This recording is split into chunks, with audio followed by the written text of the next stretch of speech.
Hello, everybody, and welcome back to Young Guns. Unfortunately, Buckeye Mike has another obligation tonight, but we're going to do the best we can.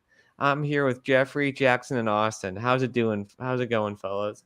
Oh, we're doing awesome. Doing good. Can't wait to break these bowl games down, man. It's It's bowl season. Amen.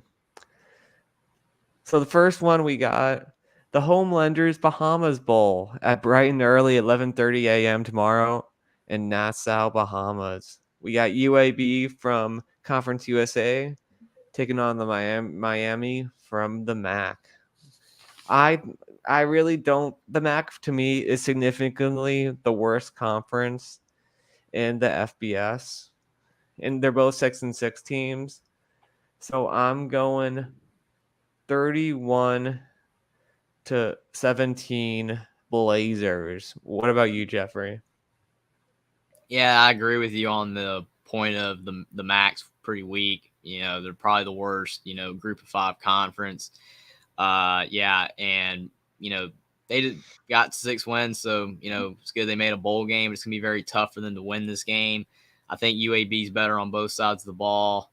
Yes, they've had the coaching issues that they've had this year, but they found a way to get to 6 wins. They've looked significantly better than Miami, Ohio all season. They just look like the better football team. I'm going with UAB to beat Miami, Ohio 28-21.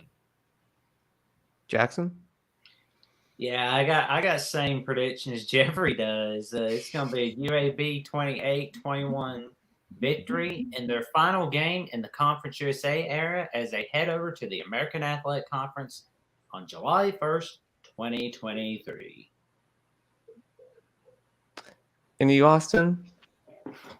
I am going with UAB 31-22. I think UAB wins, and I agree with everybody's point that the MAC is really, really weak. So I just think UAB pulls it off 31-22, and they get a bowl win. Next up, we got the Cure Bowl at 3 p.m. in What was sunny Buckeye Mike's Orlando. prediction for UAB, Oh, my Miami, bad. Ohio? Crap. My bad. I think you picked UAB. My bad. Sorry. You're good. Yeah, UAB. Yeah, my bad. So we got Troy taking on UTSA in the Cure Bowl. This one should be a classic. We got Troy, the champions of the Sun Belt, and UTSA, the champions of Conference USA. Now, this one, I think that UTSA will win on a walk-off field goal. I think they're going to win 30-28. Jeffrey? Yeah, I think this is going to be a fantastic game. As you alluded to, it could be a classic for sure. Both teams are really good. One of the only bowl between conference champions, and I mean, both teams they've definitely Troy's outperformed their expectations for what people thought they were going to be at the beginning of the season. UTSA is continuing to play fantastic as they've been the last couple seasons. I think that the opposites here for both teams are going to clash. Troy has a great defense. UTSA has a really great offense. I think that at the end of the day, though, I think UTSA with Frank Harris at quarterback is going to find a way to win. And I got UTSA beating Troy 38-35. Mm-hmm. And Jackson? You got who you have again, Jeffrey? UTSA to beat Troy 38-35. Well, I say not so fast, my friends. I'm going to go Troy 38-35. Jackson back in his state of Alabama. Oh, Austin? yeah. And you're going to see a lot more of it tonight. Austin? Yeah, this should be a really, really, really good game. Probably one of the better bowl games. Probably going to be this one here, and not a lot of people might not watch it. But both these teams won their conferences. They both played pretty well in those conference games. But at the end of it, I think it'll be high scoring. But I got UTSA, the Roadrunners, meet 45-38. I think the Roadrunners get it done in a classic. And Buckeye Mike agrees with you. He also went with the Roadrunners. Now the line was actually Troy 1.5. It opened at Troy 1.5, and then it flipped over to UTSA -1. Going with my Bama boys. And we got the Wasabi Fenway Bowl in a baseball stadium, which I'll allude to why that's important later. But we got Cincinnati out of the American taking on Louisville from the ACC. And this means that Scott Satterfield is going to have to stand next to his team because the sidelines are just both teams are on one sideline. So that. I usually don't like football games and bowl games in baseball stadiums, but this one makes it a little more fun. Jeffrey, I think that Louisville is going to win it at the end. They're going to do it to stick it to good old Scotty Satterfield. I see a 24-21 Cardinal victory. And I would lean the over on this one, as Don asked. Would you take the under? I'm taking the over. I think the over-under is just too low at 40, in my opinion. Jeffrey? Yeah, this game is very frustrating because I made a video on this game about a week ago, and I had a prediction for this game, and I'm not going to change it. I'm going to stick with it because I don't want to, I want to honor that video. But so much has happened since I made that video. Both sides. I mean, we obviously knew the coaches, with Luke Fickell leaving Wisconsin and Scott Satterfield going from Louisville to Cincinnati. The irony there is just incredible. And I mean, Malik Cunningham's opting out for Louisville, and then Cincinnati's got opt-outs as well. More players have been opted out, like I said, since I made my video. Because originally it looked like one team was going to win, and now I'm kind of leaning the other. But I'm going to stick with my original prediction because I don't want to change it. I'm going with Cincinnati to beat Louisville 28-24. But man, this game is one of those. It's a mess either way. There's opt-outs everywhere, coaching turmoil. It is going to be crazy. And yeah. Will, who'd you have on Cincy Louisville? Mm-hmm. Who'd you have on Cincy Louisville? He picked Louisville. He picked Louisville. Yeah, Louisville. Well, I say not so fast to that, my friend, because I'm going to go Cincinnati. I mean, Malik Cunningham opting out of the Fenway Bowl. That is enough for me to go with Cincinnati 28-24. And it's a beautiful chapter in the keg of nails, I tell you what.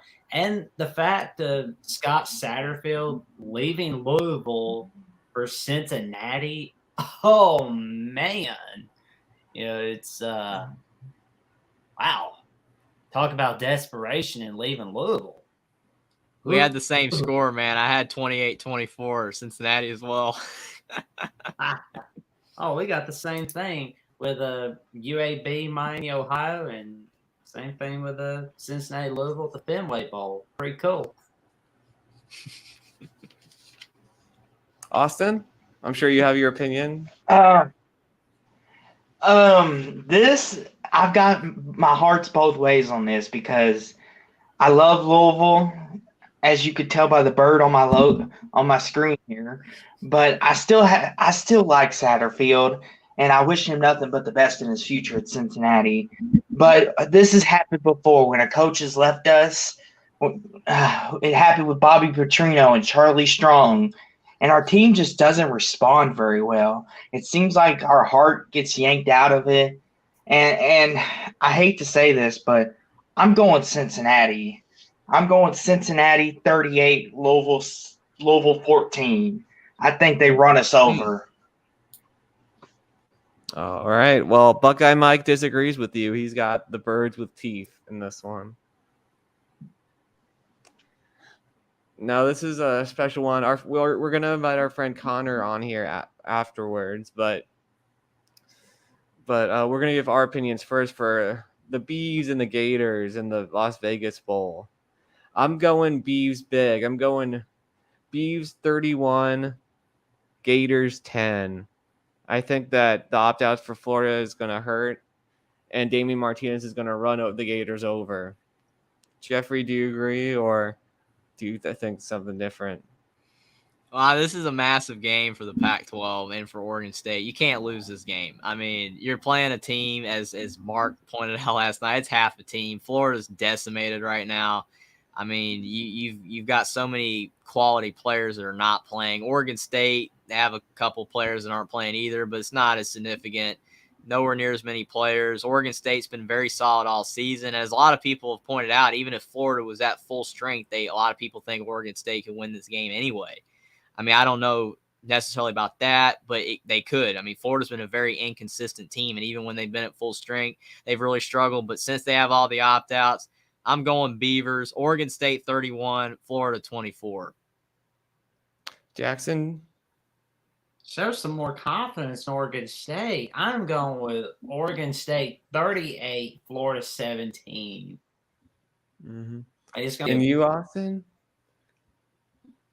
Well, here's the thing. This was a toss-up because Oregon State has been known to blow it in the past. They've been known to do that. And I picked Florida rivalry week, and they let me down.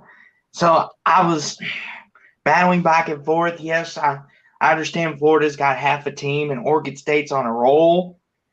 But I'm going to say Oregon State 23, Florida 21. I think it's close. I think the Bees win on a last-second kick because they take Florida too lightly.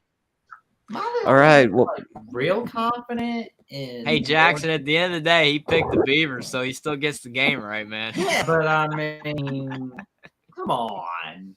If they I'm win. sorry. sweep. I just don't. it's a sweep for the Beeves. just As don't Buckeye find Mike it. also picked the Beeves. There you go. Next bowl up, we got the LA Bowl. California love between Washington State and Fresno State.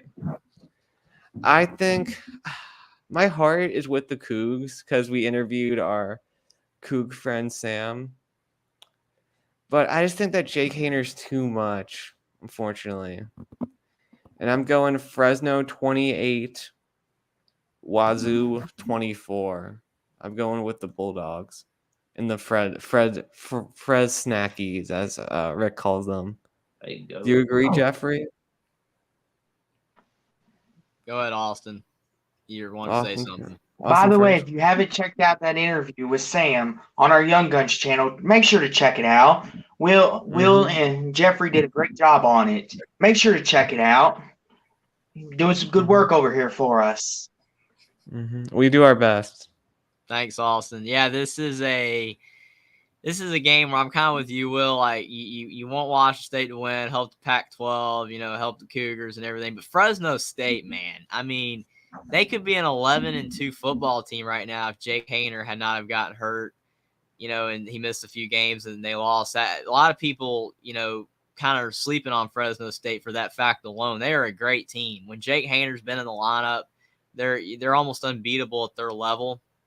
And Washington State, low-key, has a lot of players that are not playing in this game that are actually important to their team, more than I actually thought, considering that, they're a, smaller, Pac-12 team. I know they're not like a Florida where you've got like tons of, high-end talent on the team that's going to opt out. So Washington State has a lot of players, and it's not really that they have opt-outs, but they have, a lot of players in the portal. So in all, Washington State just has a lot of players that are not playing in this game. I think that's going to hurt them. I think Cam Ward will play well, but he's got his two top receivers that are in the transfer portal.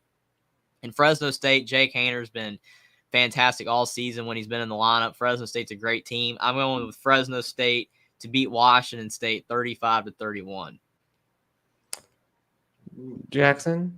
Well, when you put it like that about those two top wide receivers leaving Washington State for the transfer portal, and we don't hear a word about them playing in the LA Bowl, I say it's going to be a Fresno State 38, Washington State 27 victory. Like what Jake Hayner's doing, man. Austin, did you give your pick? No, I got a couple of things I want to say. Fresno State, they are the conference champions, and Jake Hayner has been playing some great ball as of late.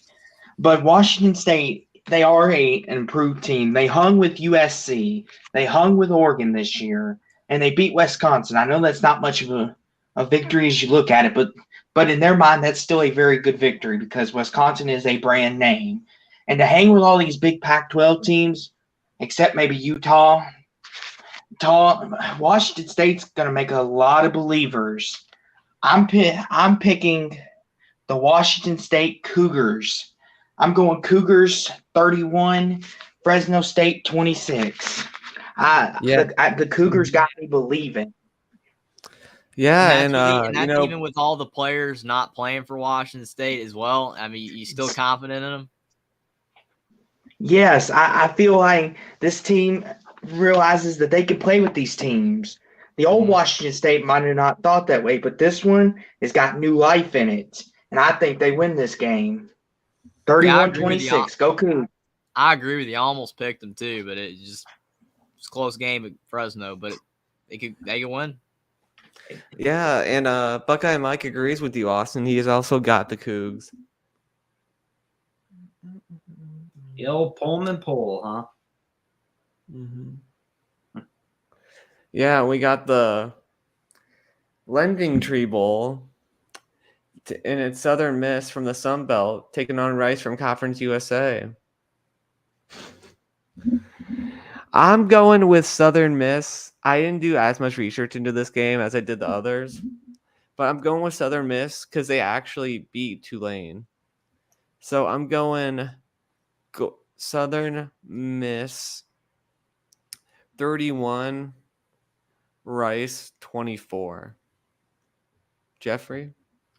Yeah, that's a good point about Southern Miss beating Tulane, but it was after Tulane's victory over Kansas State, so it was a bit of a letdown game for Tulane, but Southern Miss is a decent football team. They've played pretty well all season. Obviously, they needed the Tulane win to make a bowl game, which is a little bit concerning that they struggled in a lot of other games. But Rice, they shouldn't even be here. They're 5-7, but due to academic, they're so smart, man. They have that intellectual brutality. Yeah. The academic, eligibility stuff, they made it in. So, I mean, using their brains, they deserve to be here. But on the football field, they did not get 6 wins. Rice, they don't really have any standout performances. Their stats are average. Nothing really stands out. I think, obviously Southern Miss is not a juggernaut, so I think Rice can win. But Southern Miss, just overall, the players look a little bit better. They, at least have a quality win, like you said, over Tulane, even if it was in a letdown spot. I'm going with Southern Miss to beat Rice 28-24. Mm-hmm. Jackson, do you think Southern Miss will lose to Food? No, they're not going to lose to their former conference rival, Rice. No, it's going to be a 31-21 victory over Rice. They're going to show everybody why Rice shouldn't even be in a bowl game. Rice going to get their feelings hurt after this game. What about you, Austin?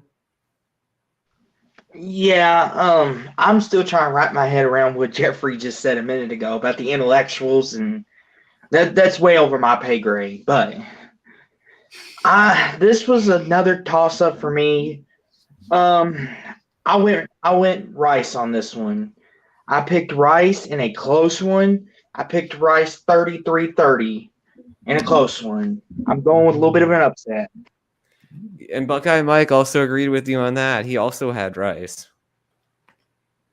Well, never lose to Food, man. Rice is going to get their feelings hurt after this game. So we got the Bicycle College and the Pony Excess in the New Mexico Bowl. So we're going this bowl. I don't know. BYU was like such a highly ranked team, and they just fell apart after that Oregon loss. Like they just couldn't get over it. So I'm gonna go with the Mustangs in a shootout, 42-31. Jeffrey, do you agree that the Mustangs will win, or are you going Cougs? Well, BYU, yes, the Oregon game kind of broke them a little bit, but they did rebound and they won at Boise State later on in the season. I know Boise State's not the same team that they used to be, but that was a really good win. But to me, none of that really matters. BYU has a lot of players not playing in this game. Jaron Hall's more likely not playing. that, he hasn't been ruled out completely, but he's more likely not going to play. And if he doesn't play, they're in bad shape because he's a lot of their offense. SMU's the only player that they have that's not playing is wide receiver Rashee Rice. They have all their other players basically playing in this game. They have a fantastic offense. And yes, SMU's defense is not very good, but if BYU has to have their third string quarterback in the game because Jaron Hall's out and their backup, Jacob Conover, is in the transfer portal, then they're not going to be able to do that much on offense. So it really comes down to whether Jaron Hall plays or not. I mean, even if he does play, he might not be 100%. So based on all that, I'm going with SMU to beat BYU 31-28. Not so fast, my friends. I'm going to go with BYU 31-28 against Ole Schmoo. Austin, what about you? First off, I have a question. So apparently, BYU hasn't broken Jackson's trust, but has anyone else on this panel believed in BYU and then they broke their trust? Because I'm one of them. Because I thought BYU was going to be a really, really good team. They were going to be like a 10-win team, and they were ranked, and everyone was talking about them, and then they finished 7-5. Yeah. I'm just curious, Jeffrey, did BYU ever lose your trust, Will? Well, they I fell picked short of them much. expectations, yes. I mean, I've, picked them several times this year and they didn't win. But, I mean, to me, if BYU was at full strength, I probably would pick them in this game, but they're not. That's the difference. But, yeah, for my prediction, I'm going to pick SMU because I can't trust BYU. So I'm going to go SMU 52, BYU 28. Ooh. And Buckeye Mike's got BYU in this one. Oh. This is a fun one that people aren't talking about. Edward's comment. That's a funny one. Mm-hmm. We got Boise State out of the Mountain West taking on the Mean Green of Denton, Texas, in North Texas. Now, North Texas, the one reason I feel like they could pull off the upset is that they played UTSA pretty close at UTSA earlier in the season. But they do have some bad losses. And Boise hasn't been great either this year. But I'm still leading Boise in this one. But I think it'll be closer than people say. I'm going to go Boise State. Boise State 31, North Texas 28. Jeffrey? Yeah, this game right here, you make a great point about North Texas, almost beating UTSA. And that was a really good performance from them. But they also have some bad losses. I think the reason why they were able to hang in that game is, the first time, not the second time, is because of the fact that North Texas is kind of built for a game like that against a team that doesn't really have a great defense. That is UTSA's kind of weakness. They're not a great defensive team. North Texas is a really solid offensive team, so they were able to, not win, but lose close in a game like that and almost have a chance to win. But in this game, you're going up against a team in Boise State who's really good on defense because Boise State's offense is not the greatest this year. Taylor Green at quarterback, he doesn't have too many picks, but he sometimes just throws awfully. He can play, obviously. He's got a really good dual threat ability, and sometimes his throws are, on point, but he has had a lot of overthrows this year. But Boise State's defense is the difference. I think they're going to slow North Texas down. North Texas has not played a team this season with the defense that Boise State has. I don't know if they're going to be able to pull out a win against a defense like that, put up a lot of points. I'm going with Boise State to beat North Texas 28-21. Jackson? I say it's going to be a Boise State 31-20 victory over the North Texas Mean Green. Austin? I think this is a really interesting game. Boise State, they were a team, a lot of people think that Boise State is a really, really good team, especially when they play at home and their defense and their offense both come together, and they're just hard to beat in general. But this isn't in Boise. This is neutral site. Anything can happen. North Texas, they like you guys said, the UTSA loss. I mean, that's not a bad loss per se, but I think at the end of the day, with all that being said, I'm going Boise State 38, North Texas 10. I think Boise 38 State to routs 10 them. in the Mean Green's Yeah. home state. Hell In their no. home state. You got a little more confidence in Boise than I do, Austin.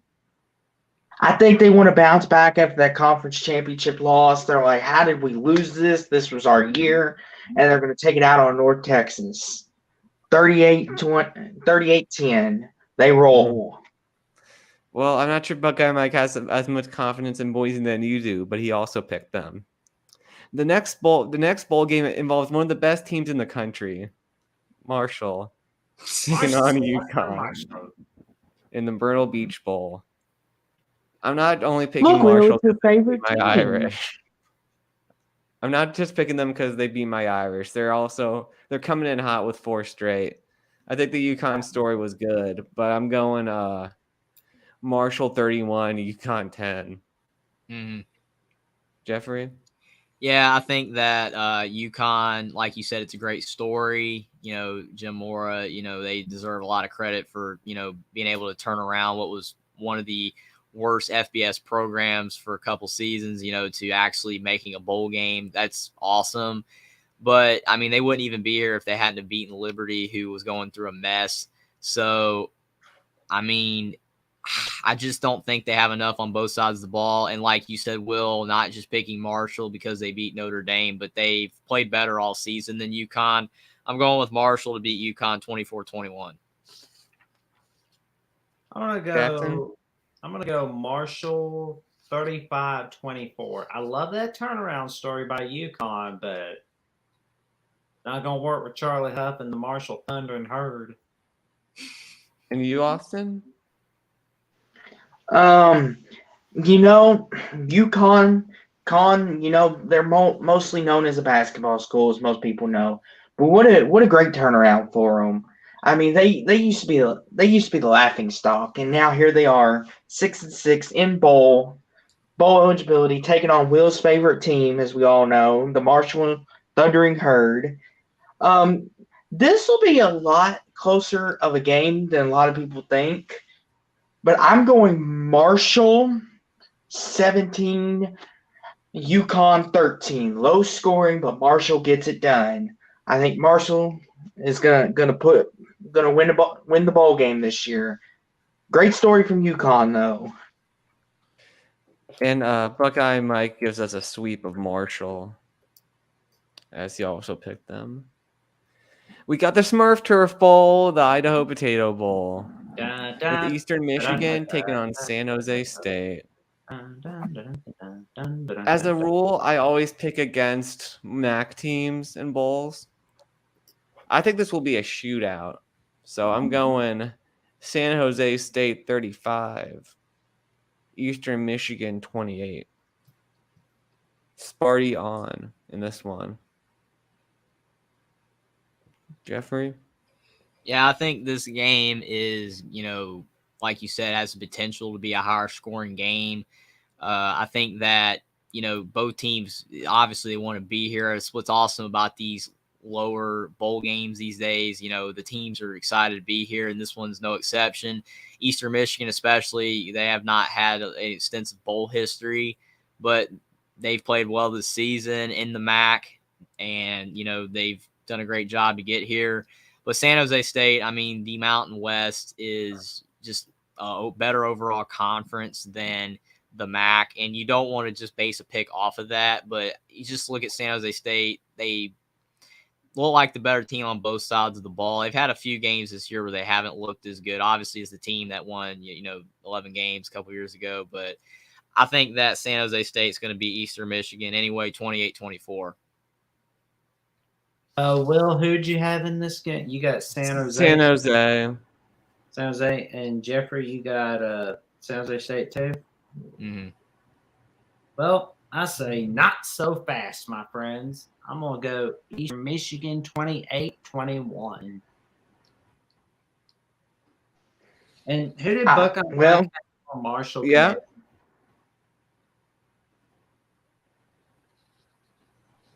Mhm.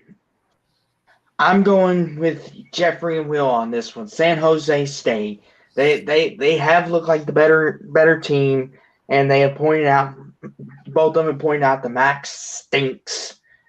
And I know that's not a reason just to pick San Jose State, but San Jose State is the better team. They do have the better offense and defense. I'm going San Jose State 42, Eastern Michigan 23. All right, and Buckeye Mike went with the Eagles on this one. He with his Midwest pride. We got the Boca Raton Bowl with Liberty taking on Toledo. Now Toledo ought is to the be juicy. champion of the MAC, so congratulations to them. But I think Liberty, they're not going to be happy with how they played, and I also think this will be pretty high scoring. So I'm going to go Liberty 28, Toledo 21. Well, I guess that's not that high scoring. But that's what I went with. Jeffrey?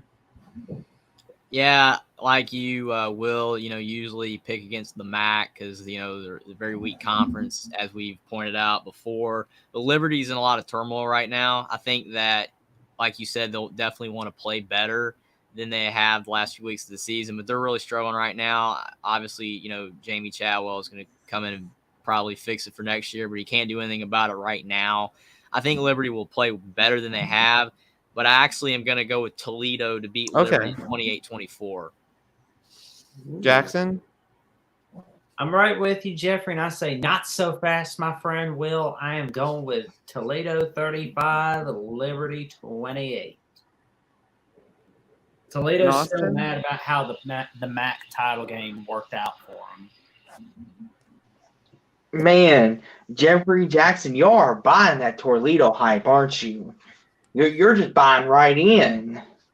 Well, ladies and gentlemen, this is what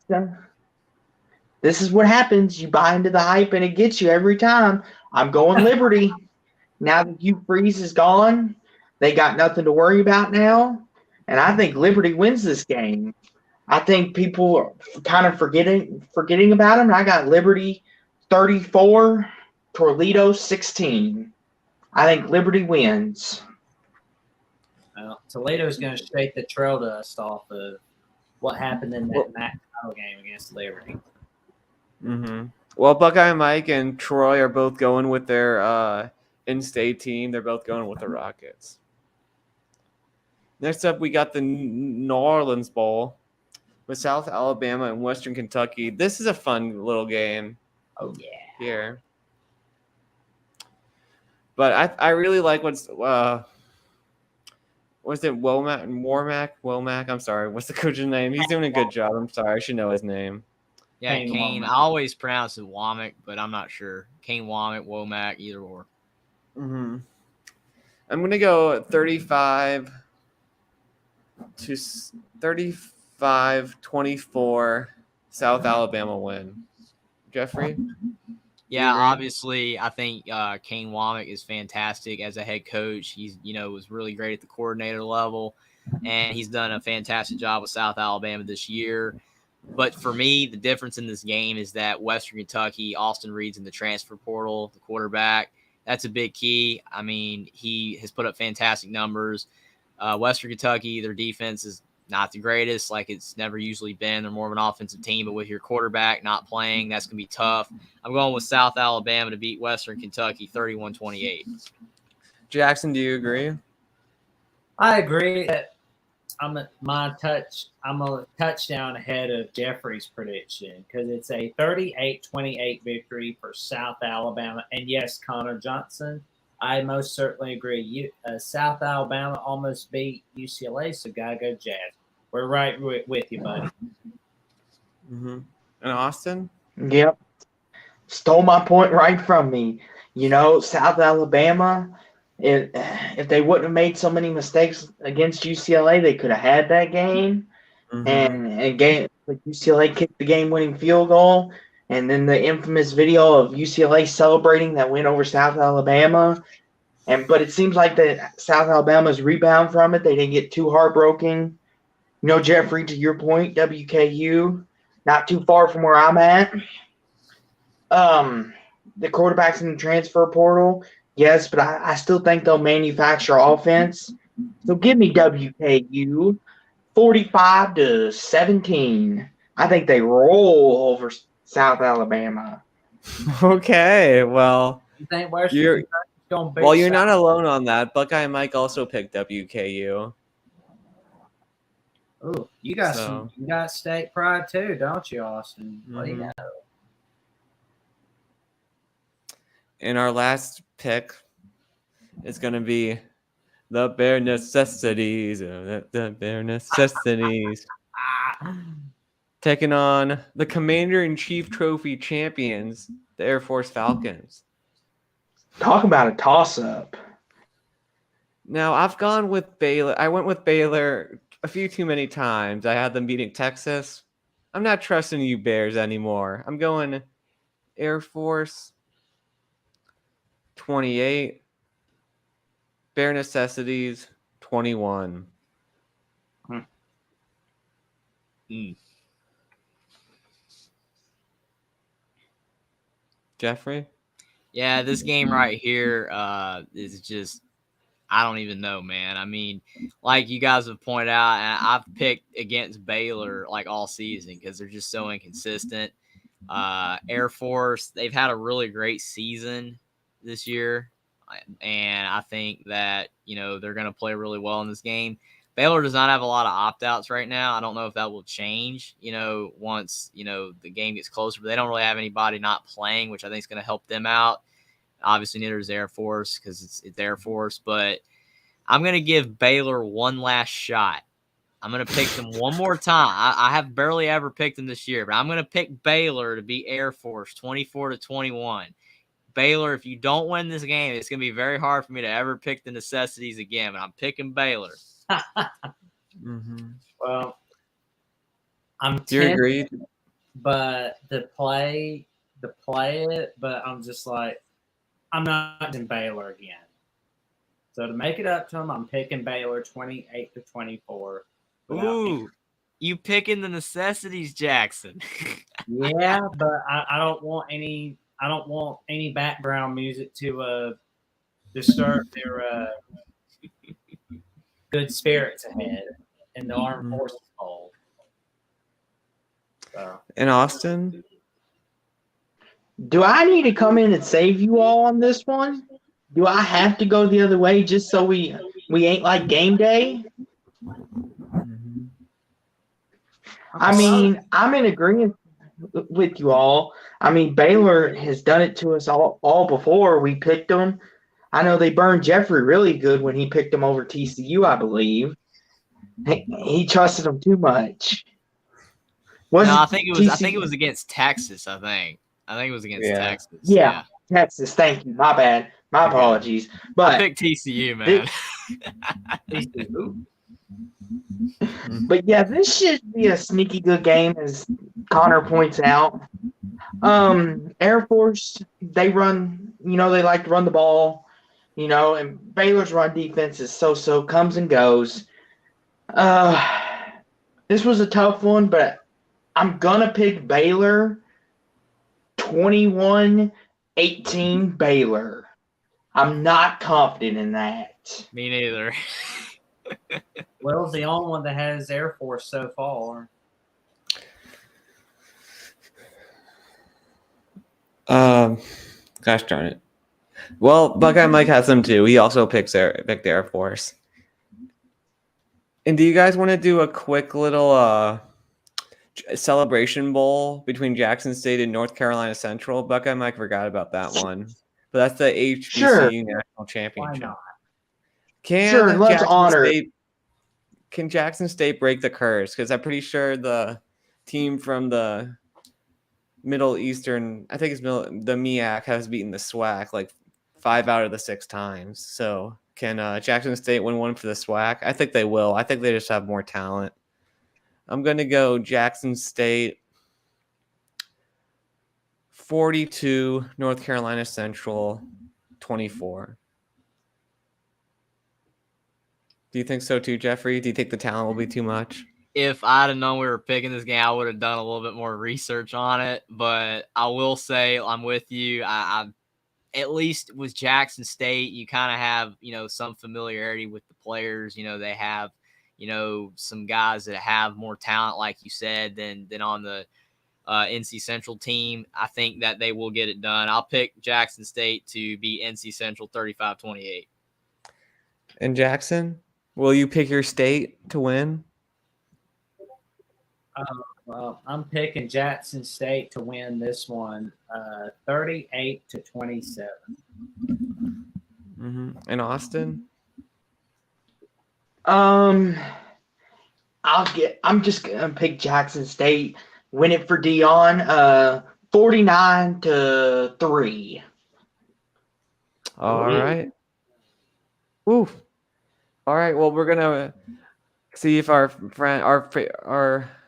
Beaver friend Connor will come in here and talk about his Beavs. There you go. Connor, feel free to let me have it, man. Even though I picked your Beavers, let me have it. Explain to me why you're the best team in the Pac-12. Just because I picked y'all to win by 2, let me have it. Oh, here he is. Ladies and gentlemen, Connor Johnson. There you go.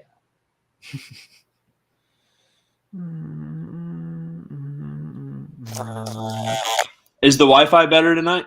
It's good. All right. Let's see one thing real quick. Is your Wi-Fi on? Hello. Testing. Testing. Mic check. 1, 2, 3. -0.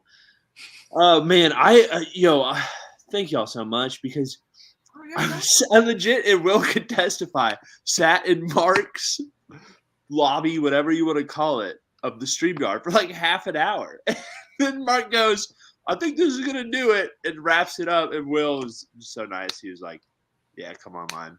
But I don't want to be too harsh. I doubt Mark did it on purpose. He always gets everybody. So I've had it happen to me before. Sometimes I get in a little too late and he doesn't drop that link again. It's like, oh, I think he's about done. And then he'll wrap it up. And I'm like, no. Yeah. Yeah. But like, I thought I was in there early enough. And then there were comments like, there's too many Pac guys on the panel because there was Larry and Tim. Man, Tim gets hot, huh, fellas? I knew that a little bit, but like, we went back and forth the other day on y'all's show. Like, hey, I mean, good on him. I mean, he's smart guy. But speaking of the Pac-12, Connor, your Bees are taking on these Florida Gators. I kid you not when I say this. I might have told you all this. This is like the biggest football game of my entire life. And I'm not even like, that's not hyperbole. Both my parents went to Florida. Both my grandparents, both sets on both sides. One of them didn't. So 3 out of 4 went to Florida. So I'd have been a 5th generation Gator.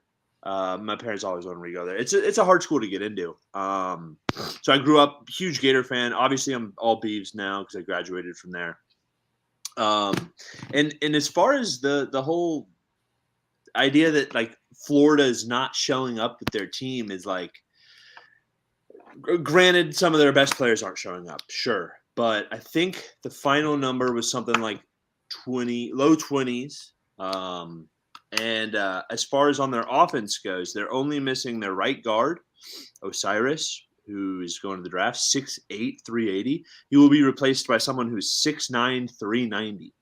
So I don't know how much of a drop off there they'll have. They're missing their top receiver Shorter. And then outside of that on offense, I think they're missing another receiver. But that Anthony Richardson. Of course. I'm not even thinking of him. The backup quarterback Jalen Kentna did some naughty things on Discord, so he got kicked out. That's not even like that's one of those crimes, right? That like you wish old times were still around to be able to punish them a little more, because you look into it, like it wasn't like a 17-year-old girl when he was 18. That's neither here nor there. But yeah, so third string Jack Miller's starting. Now he's good. I don't know what he's got some serious talent. He was an Ohio State guy, transferred down there, former 4-star. And who knows? Like, what if their offense is better with him than AR? They'll be throwing the ball around the yard more. We're unfortunately out our top cornerback, Rajon Wright. His brother, Nashawn Wright, was drafted 3rd round to the Cowboys last year, cornerback. And from what all the coaches have been saying, Rajon, the little brother, the one who's going to be in the draft this year, is even better. And I don't know if y'all remember the show Last Chance U. I watched the first and second season. I forgot which season he's on, but both the Wright brothers are on Last Chance U, and Rajon kind of steals the show because he's a character. Speaking of characters, R.I.P. Mike Leach once again. It's gonna make you cry. I don't cry much, barely, but like I watched Mississippi State did a tribute to him. It's called like Mike Leach tribute, Mississippi State Athletics, and it made me think because like I'd like to think that I'm a guy who's kind of like Mike Leach. He's been around longer, was around longer, and he's smart and he's charismatic and funny, and I like to try to be all those things. So again, back to Oregon State though. Again, but like I keep thinking about Mike Leach, man, and people need to watch that video. I'm most concerned about their talent level, their stars, right? I'm going to pull this up right here. One of the Beavers on Twitter put this out there. I want to make sure I give him credit. Excuse me. But it's something like, so here, I have it right here. Is Beav 3.0 on Twitter. Shoot, and I'm not losing it now. Come on, we're live, Connor. I thought I had it pulled up. Anyways, it was something like 60. Like, if you look at the 247 rankings, Oregon State is comprised of like 63 stars. I think we have like 8 4-stars, 0 5s.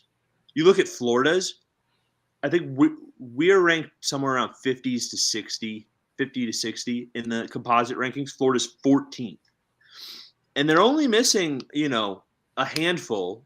You can count on one hand how many guys that contributed that are missing. Most of the guys that are left were guys that weren't going to get playing time. Most of the guys that left were guys that thought that they could go elsewhere and maybe do better. So Billy Napier has weeded these guys out. These guys want to be there. Look at highlights and stuff. Like, you can see why kids would want to go there. It looks like a lot of fun. I think they put on probably one of the best bowl games. It's in Las Vegas, obviously. So these guys want to go. I'll finish up on my notes, and then if y'all have questions, feel free. So as far as what we're missing, our tight end number 1, Luke Musgrave, got hurt way earlier in the year, but that hurts us. And then our cornerback number 1, Rajon Wright, who I talked about, is also he. At first, it looked like opted for the draft and wasn't going to play because of that reasons, but it came out that he had surgery on his hand, kind of like probably preparing. It's the same idea, preparing for the draft, but he was also injured. And if you look at the flip side, our receivers are going to have a hard time on their corners. Their corners are legit. They'd be the best corners in the Pac-12 tomorrow if they were here. Outside of Utah, maybe with the guy who's the third, whatever his name is. So like our receivers, I don't know if we're going to be able to get open. So we're going to have to rely on the run, which is what we've been doing all year. So I still think we go in there, we win because we want to be there. These guys, there are actually some seniors who returned just because they lost that bowl game last year. Jimmy Kimmel LA Bowl. We were hyped to go to LA, probably had fun at the thing, probably didn't take it too seriously. They were like, Utah State, whatever. And they got blitzed. They got rocked. Like, it wasn't even a close game. And so I think some guys said afterwards, like, I'm literally coming back to get that sour taste out of my mouth. So to the Beavs, this is, and I think they know, like, the world is watching, not world, national, the country's watching, because this is a Gator team that, sure, they're missing 5 players or so that are great, but their backups, it's the SEC. If you're going to be good in the SEC, you preach depth. And I disagree with the SEC guys or the real or whoever calling them the 10th or 11th best team in the SEC. This is a team that beat South Carolina by 32 points. This is a team that beat Utah.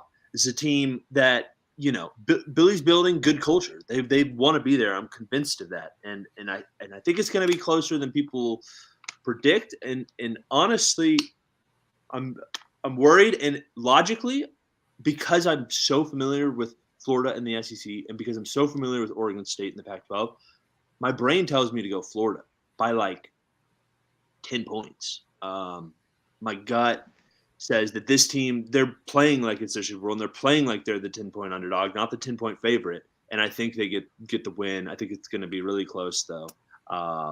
They have a guy on the defensive line who's 415 pounds. Like, it's just different. And I hate to sound like the real, but it really is different than the SEC. So I've rambled. Any questions, though? Yeah, some of those. Yeah. They're a real Jekyll and Hyde team, Like as you pointed out, they beat Utah and they spanked the living holy crap out of South Carolina.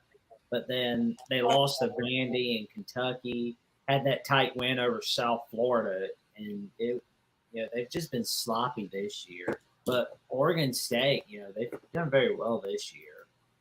So. No, it's true. And I think to your point, though, I would say that perhaps Napier's gotten rid of those 20 guys that were toxic. Maybe Napier, maybe they're better for losing those guys, because now there isn't going to be the inconsistency. The guys that want to be there are actually there. And so who's to say that Florida can't be better in this game than they were all season? Like, we don't know. And like the negatives for the Oregon State coaching staff is they don't have the tape of some of these guys. And so it's going to come down to, it's going to be a real fight. And we have a little bit of knowledge on Ricky Pearsall. Ricky Pearsall came from Arizona State. And I think we put our best corner on him, Alex Austin, who shut him down a little bit last year. I think he had like 50 yards or 3 catches. So pretty much shut him down last year. But then you got to worry about the other guys. And now we're going to have a freshman probably corner. I think we should start the freshman corner who's from Florida. He's like a high 3, but he hasn't played all year. I think maybe we give him a shot, because these are wide receivers that he's gone up against in those 247 camps, where you see with like the bib like numbers and stuff. So no, I think that a lot of that up and down has probably been weeded out. A lot of the people that aren't showing up to work every day. And AR-15 was fine. I was never that high on him. We're about to find out what Jack Miller gives them, who very well could be the starter day 1 next year for Florida. So, Connor, I have a question for you. So, does it worry you at all? Because I know it does me in some sense.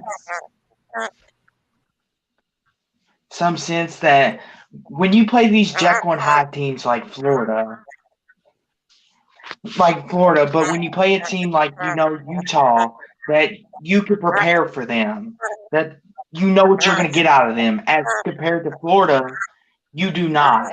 They're a Jekyll and Hyde team. One week, they may come in and curb stomp you 38-6, and then the next week, they may get curb stomped. Does that worry you at all when you're preparing for a team like that? No, that's a good point, and it does, and that's why I touched on, the fact that not only the points that you brought up, but also like literal film, like tape. Like, we don't have any tape on Jack Miller.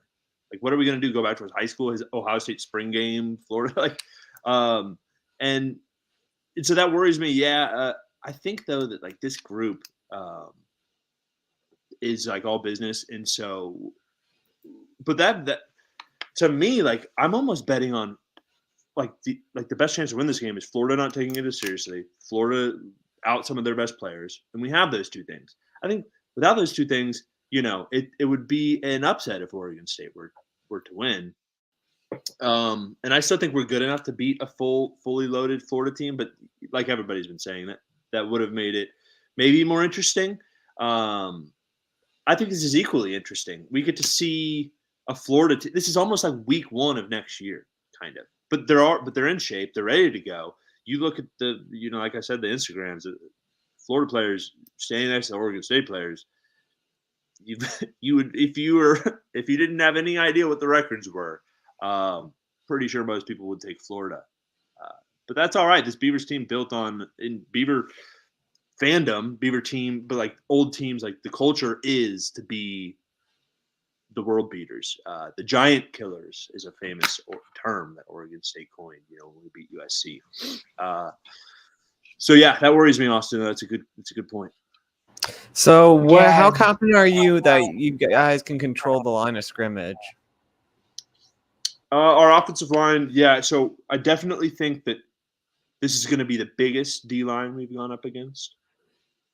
And I think our scheme and our coaching makes it so that I think we control on offense, we control the line of scrimmage. On defense, our defensive front, especially up front, is going to be way undersized. And so, they're going to rely on their run game, and I think they can do that. And I think we're going to have to commit to it. And if the middle linebackers, Spates and Fisher and Mascarenas, who get some playing time, can shut that down, can make those tackles and force Jack Miller to throw. That could be good or bad, because what if he can throw? So, Connor, what are the strengthnesses that Oregon State has that people need to look out for when watching the Las Vegas Bowl on Saturday? It's a good question, Jackson. It's funny too, because I think Oregon State has a lot left in the tank. I think they were kind of betting on this bowl game, hoping I was to play an SEC team, show the nation what's up. I don't care what people say. Florida's a blue blood, a national brand, and now I might be biased because I grew up with them. But I was 14 in 2006. So those teams, I mean, to me, it was everything. But, I think everybody recognized. Florida was the first SEC team to kind of even start this line of SEC dominance. All right. So I think, the coaches have known that. And so we've been building for this game. And I think Lindgren and Smith have some cards up their sleeves, no pun intended, for Vegas, where you're going to see maybe Florida's like, oh, this Jack Coletto guy, Wildcat, he can run the ball. He's a linebacker though. Maybe they didn't look far enough and saw that he was a quarterback in JUCO or in high school.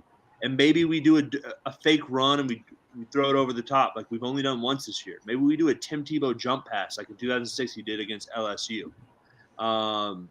Maybe so like that guy obviously, but then I think the key is going to be the speedsters. So we have Silas Bolden, who's the little brother of Victor Bolden, who's on the Cardinals. We have Anthony Gould, who has 4 kick returns this year. We have Josiah Irish, who runs like a legit low 4.3s, like track athlete from high school. Do you think you can get a lot of sweeps with those 3 receivers, get them out wide in space? Because we're going to be playing talent that's better, speed that's better, guys that are stronger. So we need to have our best. We need to be highlighting those things. And that's why it's a great question, Jackson. It's that's one thing we'll highlight. Obviously, our runners, Martinez and Griffin being the top 2. And then, I wouldn't be surprised if Gulbranson throws the ball a little more. I think we need to keep them honest so that we can run the ball, because if they sell out for the run, I don't know how we move the ball on them successfully. Yeah, Buckeye Mike, he wants to let you know, Connor, that he's taking the Beavers 52-13. So he's really confident the Beavers. Yeah, I'm definitely not as confident as Buckeye Mike. Again, I only have the Beavers winning by 7. I think it's gonna be a close game because, as you're pointing out, Connor, Florida still has a lot of talent, even though they've lost a lot of players, but this is a big game for Oregon State, and I think they're going to, give it 110%. That's why I think they're going to pull it out. But it's going to be a fantastic game. Yeah, I think so too. In Vegas, real quick, Austin. Like I said, this is like kicking off bowl season, like this game, and this is the number 14 team in the nation, rightfully so, playing a blue blood like Florida. So I think all eyes, and it sucks that there's not more eyes. I'm actually going to go a little longer, Austin, if you don't mind. This game is it's epic every sense of the word. So the announcing crew is Kirk Herbstreit and Pat McAfee. I don't think Pat McAfee's announced a game yet. So that's so fun. I think the sideline reporters, Laura Rutledge, It sucks that this game was going to be on ABC at 3:30, like a night game for the East Coast. Like it was a primetime slot, and then the freaking Las Vegas Raiders had their game on Sunday bumped up to the early slot, which bumped everything up further. So now we're playing ESPN at 11:30, whereas we would have been playing West Coast time. Whereas we would have been playing 2:30 West Coast time, 5:30 East Coast prime time. And that sucks a little bit, but also like we're still gonna get the eyeballs because it's the game of the day. So no, like Pat McAfee, Kirk Herbstreit, like that's so awesome. Pat McAfee calling the game. Pat Mac. Has he done it yet? I mean, I know he's on game day, but he's never called a college. Well, he's called like Thursday night games, and I know they called an NFL game, which was the 2017 Lions Packers Week 17. I do know that, but yeah, it's. Let's just say you're gonna love it, Connor. It's gonna be awesome. I'm so jealous. I wish we had Pat McAfee calling the Sugar Bowl. He's done a couple of games like a couple of the Saturday night games like Peyton and Eli do. Yeah, I think I've seen him like come in and do segments, but to do a full game, like, and it's cool too because I think they're getting hyped on it. That's like, so awesome. Do y'all know who Jordan Poyer is? I've heard of him. He's the safety for the Bills. He's like all pro. He's one of the best safeties in my opinion. He was a Beaver. And Pat McAfee had him on the show, and they kind of had that realization that like I went to Oregon State, you're announcing that game, and so he asked Poyer like what to look out for, and so he's like got some little inside information there. Kirk, his podcast or whatever they were talking about, so they're excited to be there. Like this is, this is the pre-Christmas. Like this is it. This is the bowl game to watch. Oh well, we did get a Christmas gift after all. Pat McAfee calling the Vegas Bowl, man. I mean, yeah, the like Christmas so much Day fun. slate of the NFL is looking like a lump of coal. But I'm glad this isn't a lump of coal. This is a pretty awesome Christmas present. Yeah, and Florida's taking it.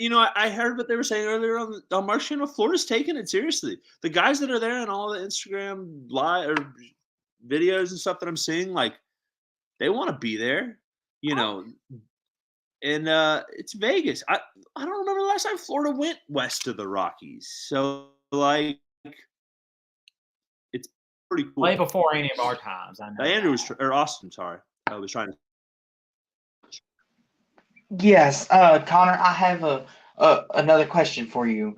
What do you think Florida's strategy might be, knowing what obviously about your Beavers? Do you think Florida, knowing that maybe a lot of people are doubting them more, do you think Florida will play more of a defensive game, like let's just try to get this to the fourth quarter? Or do you think they'll come out guns a-blazing and try to go up by as many points as they can and make you all try to crawl out of a hole like Oregon did? And you all succeeded at doing that, which was awesome, but you can't always just run the ball like you did against Oregon. I'm just curious what you think on that. Yeah, definitely. I think that they're going to come out firing for a bunch of reasons, because the guys that are left are hearing all the same narrative of like, oh, we don't have anybody left. They see the number 14 next to our name.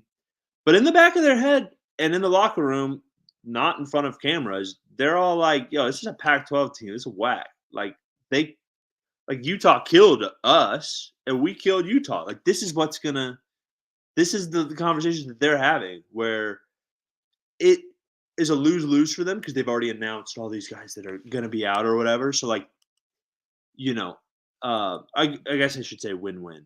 They're doing that so that if we do blow them out, which we can, they can be like, oh, we were missing all these people.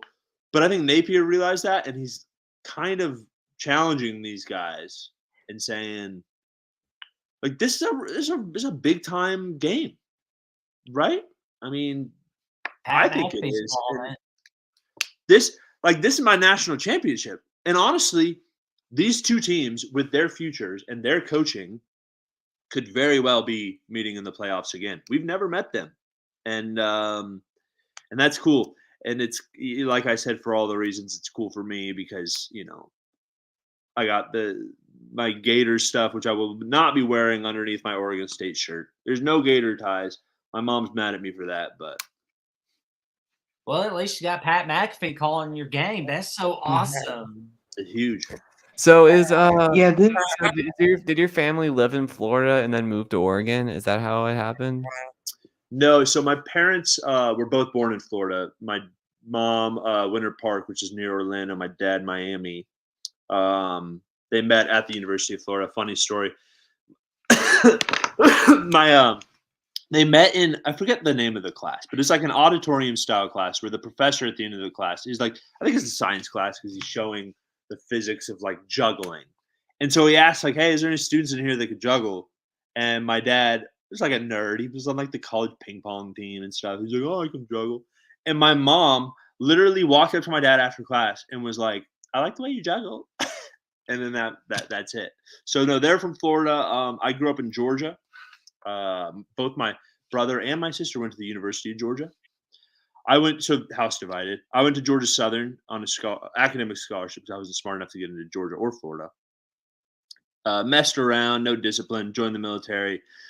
The GI Bill, you go to school for free anywhere. And I've always loved the Northwest and all the outdoor stuff you can do. It's beautiful. If anybody gets a chance to travel up here, I mean, it looks like New Zealand.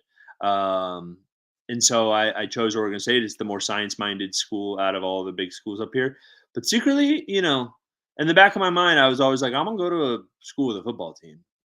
So Pac-12, and I'm glad I didn't go to Oregon. They're a business school anyways. But yeah, that's a good question, Will. Thank you. Yeah, so big Florida, Georgia, big football family. And now I'm trying to represent the Pac-12. Yeah, and Connor, I just have another question for you. Besides playing the SEC, was there any other teams that you would have liked to seen Oregon State play in this bowl game? The other one that was talked is actually favored. Like for a while, like a lot of the journalists out here were writing like we're 100% going to the Sun Bowl, and I was always like, dang, I want the Vegas. We have to beat Oregon to get to Vegas. Like this has always been in the back of my mind. I think it's the same way as the players. Buddies with one of the graduate assistants, but it so like in the back of my mind, this is what I always wanted. But I think the projections back then were Louisville, Austin. That was why I was like, oh, maybe we'll play Austin's team. But then I still see UCLA fans getting butthurt on Twitter. They're like, why do we get the Vegas Bowl?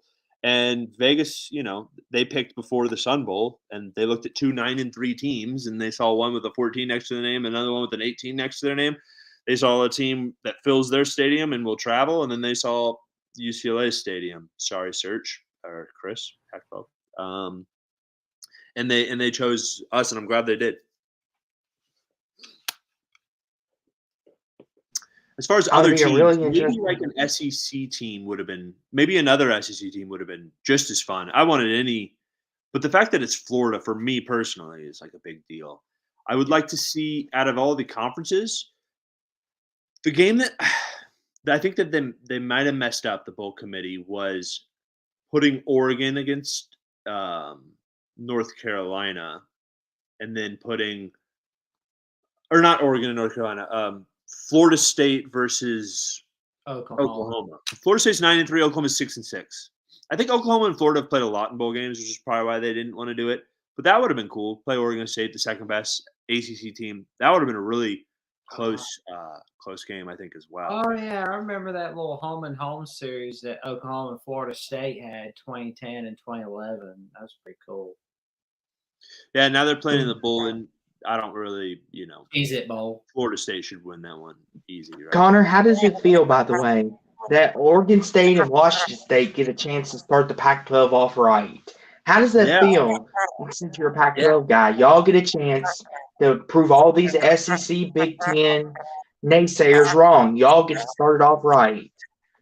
Not just that, but also like show the real alignment stuff because the talk is when it comes to realignment is like Oregon and Washington to the Big Ten, the four corner schools to the Big 12, Oregon State and Washington State to the Mountain West. This is like when like that floats around, these players hear that and they're like, nah, like that's the worst case scenario. So no, I think with Wazoo getting a chance, and I can preview that one a little bit if you want. That one should be pretty good. We played both those teams, which is the only reason why I wanted to tackle that one. But no, I think in order we got to get the first one if we're going to get to a bowl season sweep. So, y'all want me to talk about Wazoo Fresno or real quick? Sure. That's really the only other one that I have thoughts on. The old I disagree with y'all. I think Wazoo wins. And I know that's a little bit of bias and a little bit of homerism, but we've played both these teams. And we played Fresno on the road. I think we would have played them better at home.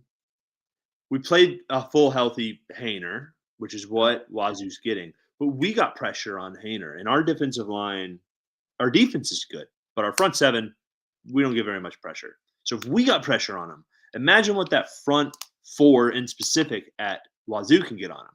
Brendan Jackson is a beast. They have 2 All-American second-team defensive linemen. So, and obviously Wazoo's going to have more opt-outs. The better team always has more opt-outs, whatever. I still think I look at last year. So this is also – we played the Jimmy Kimmel Bowl last year in L.A., and we got distracted. Out of the teams that – but we hadn't been to a bowl in, years before – 10 years before that. So I see Fresno being more distracted.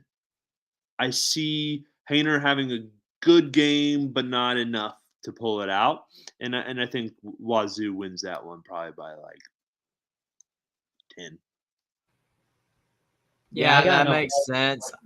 That makes sense. I can understand definitely why you think Washington State can win. I do too. I mean, I only have Fresno winning by 4. I think it's going to be a close game.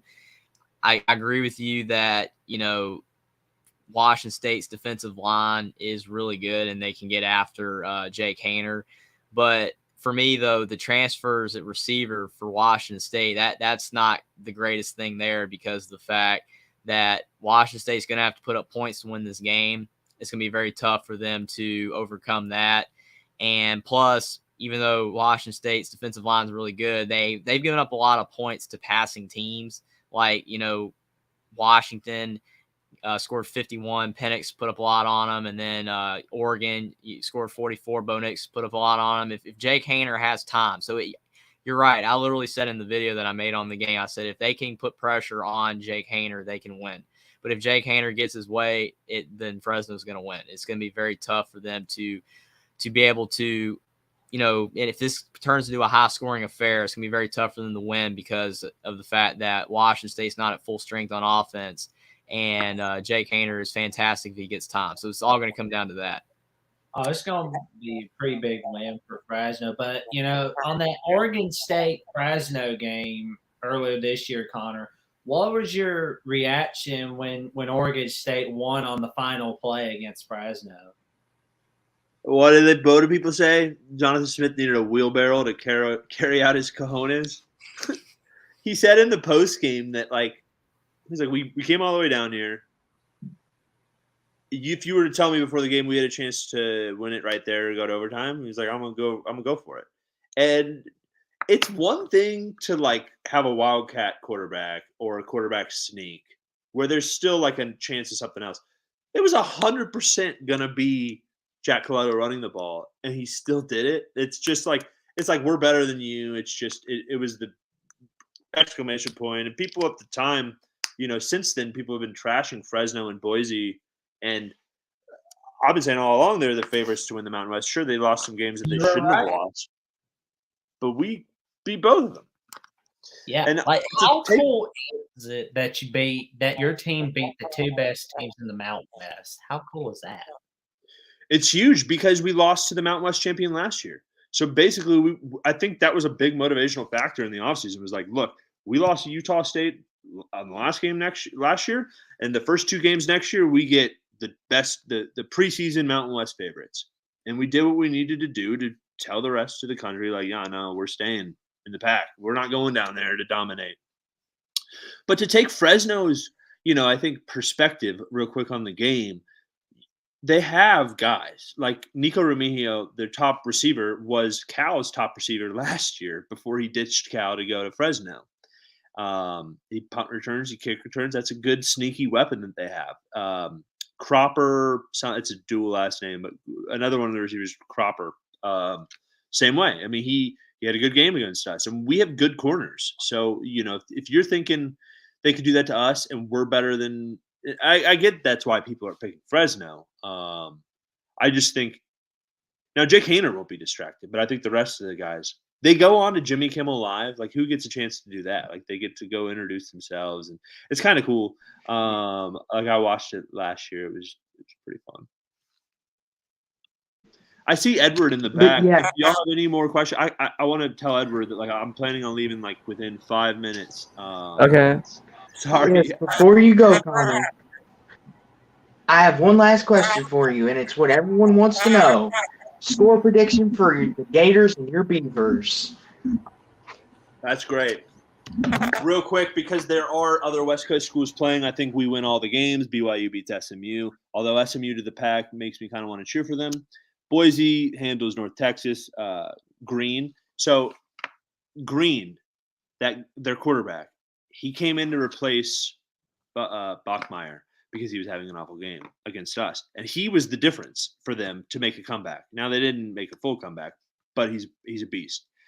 And so our running back, Damian Martinez, and Green from Boise were running back, quarterback at the same high school. Imagine going up against them. Green is like a 6'5", athletic, big quarterback, and Martinez is a starting freshman, one of the best running backs in the country. So Boise wins easy over North Texas. I think BYU barely beats SMU. That game I'm excited for. And then as far as our game goes, I'll do Wazoo Fresno score. Wazoo 34, Fresno 31. Oregon State versus Florida. Mm-hmm. All the way down to the third quarter. It's a close one. I think we pull away in the fourth. And I think we win by 2 touchdowns. I think we make a point to beat them handily. And I think it's going to be 37-24. Yeah, they'll send a message. Yeah. Well, and we do it I had for you guys Utah. And before we go, I Connor, had you guys winning 23-21 on a last-second field goal. where can the audience find you if they want to talk about Oregon State with you? Basically probably just my Twitter, which is H as in hotel, M as in Mike, 8404. For anybody curious, the rating designation in the Navy for a hospitalman, a corpsman, is HM, and 8404 is the designation for when you're a combat medic. So I served with the Marines. The Marine Corps doesn't have medical. So 8404 just signifies that I was a green side corpsman rather than a blue side. So blue side would be on a boat or in a hospital, and then green side would be with any Marine unit. But me specifically, I was with infantry and artillery unit, and that was a pretty cool experience. But yeah, 8404 HM on Twitter, and then it's the same name on all the other things, but my name, Connor. Connor, thank you for joining us, man. Man, we look forward to watching Oregon State, Florida. Go Beavs, and hopefully Go you win. Beavs. Yeah, hey, thanks again, guys. And all of y'all. Will, for saying something on the other stream, and you guys killing the content. Austin, I still like to see your face, but I respect your your decision. Well, I'm sure Connor, you're you'll get to see more this Sunday when we do our recap Sunday, so you'll get to see more of this. All right. Yeah, I'm sure I'll be around and hop in with you guys. Sorry, Edward, for taking a while, but I had to get all this out. So go Beavs, and back the young guns, back the pack. Good luck, Connor. Hopefully the Beavers pull it out, man. All right, see you, Connor. Adios, amigo. All right, Edward, what's up? What's your question, man? We're gonna try to wrap it up, so but we'll You're answer your good. question. I was just chilling, Connor. No big deal. I just wanted to, Jeffrey, do you know Austin Reed is going to be playing, right? He pulled his name from the transfer portal 3 days ago. Oh, okay. So It's hard. It's hard to keep up with all this stuff, man. So does that change your opinion on the game with Austin playing? That makes it a lot more complicated. Yeah, I mean, I didn't know. Like I said, it's so frustrating with these opt-outs, man, in transfer portals, because I'm telling you, like I'm constantly refreshing, and like different websites have different lists. It's so hard to tell. So if I say somebody's not playing and they are, I'm sorry, because I saw it differently or didn't see the updated list. So thanks for telling me, but I mean, I can't change my pick, man. I mean, that makes me want to reconsider it a little bit, but. Once I pick some, I'm not changing it. It'll be a heck of a game. I think. Well, that's the with only reason I Austin brought Reed it up in. is because he was like one of the reasons why you said, you were not leaning towards Western Kentucky is because he was out. So I was wondering if, since he's back in, does that now? I mean, it definitely, would make me, think West Kentucky is a better chance. I mean, I think a lot of these bowl games are going to be close anyway. I mean, since he's playing, I guess, I mean, I would probably say they have maybe a little bit better than a 50% chance. But like I said, I'll keep it with South Alabama since I picked them. I don't want to flip it. I mean, I honestly think South Alabama will win, but like I said, I didn't know if that might change your opinion on the game because of that. But Western Kentucky's been a bit inconsistent this season anyway. I mean, South Alabama, they've had a lot of close wins, but they've been pretty good on both sides of the ball. Like I said, man, the transfer portal, and like I said, it's just got me so messed up, man. I mean, you got to admit, it is so hard to keep up with. no, yeah, especially with some teams, that's why I think Florida loses this game right here is because they've lost 13 defenders and 6 of them actually played starting minutes, if not were starters. So that's the reason why I don't think they win is because I don't know how many Oregon State has other than the ones Connor says. That means there's when you're missing that many defenders and guys have to step into roles they're not used to, that usually causes mistakes or breakdowns in coverage. So what do you think about Washington State, Fresno? Cam Ward playing? Yeah. Probably Cam Ward. He's just so dynamic. Unless, I mean, I'd have to look up Fresno State's defense to see how great it is, but I just think Cam Ward with his legs, it gives, when things break down, he can use those. So, Yeah, it'll be a good game.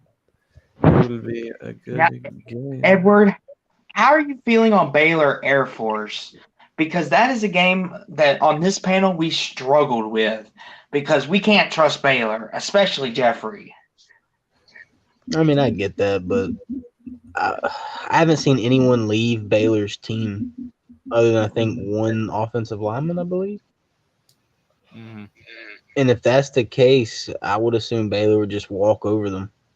Yeah, they have Baylor minus 5.5. And the term walk, I mean, at 21 points is probably what I would pick just because, it's P5 versus the military school. The level of talent that they can bring in is just completely different. That's the unfortunate thing about this bowl game. You think Louisville will walk over Cincinnati then too? See, Cincy's hard is because if they didn't have any opt-outs or transfers, I think they'd have a good chance in this game.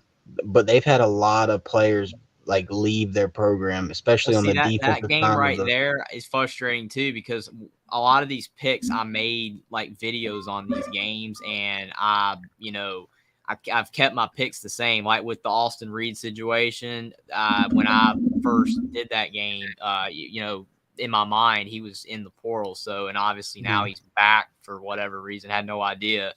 And I mean, like I said, it makes a difference. But with the Cincinnati game. When I picked Cincinnati originally, they had 4 opt-outs, and Louisville had 7. And now it's like Cincinnati's got like way more opt-outs now. And it's like, well, I mean, I could flip it and go to Louisville, but I mean, I already, picked Cincinnati, made a video on it. So it's kind of hard to flip it back. It is, like I said, I mean, it is what it is. I mean, at the end of the day, it's just all fun games, picking games, but it's like, it's very hard because you really try to, get them right. And it's like with all these portal players and opt-outs and players leaving and then coming back, it just makes it so hard to get these right, man. And it's tough. Yeah. And with Cincy, they're losing a lot in their back end, right? From what I believe, it's almost like 3 of the starting cornerbacks are gone, or starting and nickel cornerbacks are leaving, and they've got a couple, I think 1 linebacker and a defensive end. I think maybe 2 defensive linemen in total. That was Luke Fickell's strong point, and with that leaving, I actually think the Louisville quarterback, his arm is just a little bit, well, not a little bit. He's a lot better throwing the ball than Malik is. He's a lot accurate. He doesn't panic in the pocket. Brock Norman? But Malik's legs are just so dynamic that it's hard to ever say that Malik, he's a worse quarterback than the backup. But just pure thrower of the ball, the backup's better. So I would think with all the amount of pieces missing out the back end for Cincy and the backup being a better thrower of the ball, it's a recipe for a Cincinnati loss. Yeah, the thing that made me swing Cincinnati's way, and I don't like doing it because Satterfield's over there now, and I'm like, Will, I don't want him to beat us, but I just think whenever we lose our coaches, we just don't play as hard anymore. It happened when Charlie Strong left. The next game, which was our bowl game, that was awful. Bobby Petrino, he put us in a mess. And I just think Cincinnati, their Satterfield's just going to be more motivated, and I think they'll put up a lot of points on us. Well, Austin, don't you think they'll be kicked off because they're playing Satterfield? Don't you think they'll make them play better since they're playing their old coach? Don't you think they'll give them more motivation and they'll play better? I hope so, but the way the program tends to be in past history is not looking that way. Maybe this team is different. I hope so. I hope we do beat Cincinnati. I actually have a question. Was it released that Satterfield is coaching in this game? Because last time I heard it was both interim coaches. I don't know. I've heard that he's on the sideline. Because usually new hires don't coach. Well, if that's the case, that's a new one on me again. I must be way behind the loop then, man. If that I wouldn't know. I've never seen a new coach come in and it's always just been an interim coach. Taking over the team that they're playing against. Oh man. That truth is strange. Talk about awkward. Well, you know what they say, truth is stranger than fiction. Now, I've seen that coaches get hired at other programs and then come back and coach that last bowl game. I've seen that happen. I can't remember the school. Oh man, it was a couple years ago when Lane left. Another coach got hired and he came back to coach the bowl game before he left. So I don't know if the school allowed that to happen or what, but I know that's happened before, but I've never seen a coach get instantly hired and start coaching the game. Yeah, like meeting the girls. That's exactly. Yeah, because it would be hilarious to watch Satterfield run from sideline to sideline, coaching this game, playing chess against himself. That'd be pretty funny. But Edward, I just want your quick thought on this game before we wrap up. Liberty Toledo. I know a lot of my cohorts here are buying the Toledo stock. Do you think now that Liberty doesn't have to deal with the Hugh Freeze drama that they will play a better brand of football and they will beat Toledo because they are the better team? Well, Will may know this. How many people left Liberty staff? I think it was him and the OC, right? Yeah, I'm pretty sure you're right. Yeah, so with that being said, who the heck is calling that offense? that would be my big thing. Is if the OC was still there, and he's just taken over for Hugh Freeze. Because I know Hugh Freeze called the plays, and he was like always there, so he knows the offense, right? I would probably lean towards Liberty just because they have the players. But I do believe the OC left also. I think he got a job somewhere else. That makes it hard for me to think Liberty can win this game. I would probably lean towards. Now, trust me, it's not like a big margin of victory for me. I'd say like probably 7 points Toledo. Just because Liberty does have probably a lot more talent because of the way Hugh Freeze recruited, he was able to get players in there. So I would probably say Toledo by 7. It's very interesting. But gentlemen, as we come to the end of our show, what a show we've had. We've got a lot of great games this coming up week. And for everyone out there, thank you for being here. We thank you for joining us. And make sure you all join us again Sunday night as we will recap these games. And we thank you very much for being here. Make sure you like, subscribe, and go Cards. Thanks Roll for being here, Tide. everybody. Hit the like button and subscribe. There you go, and comment.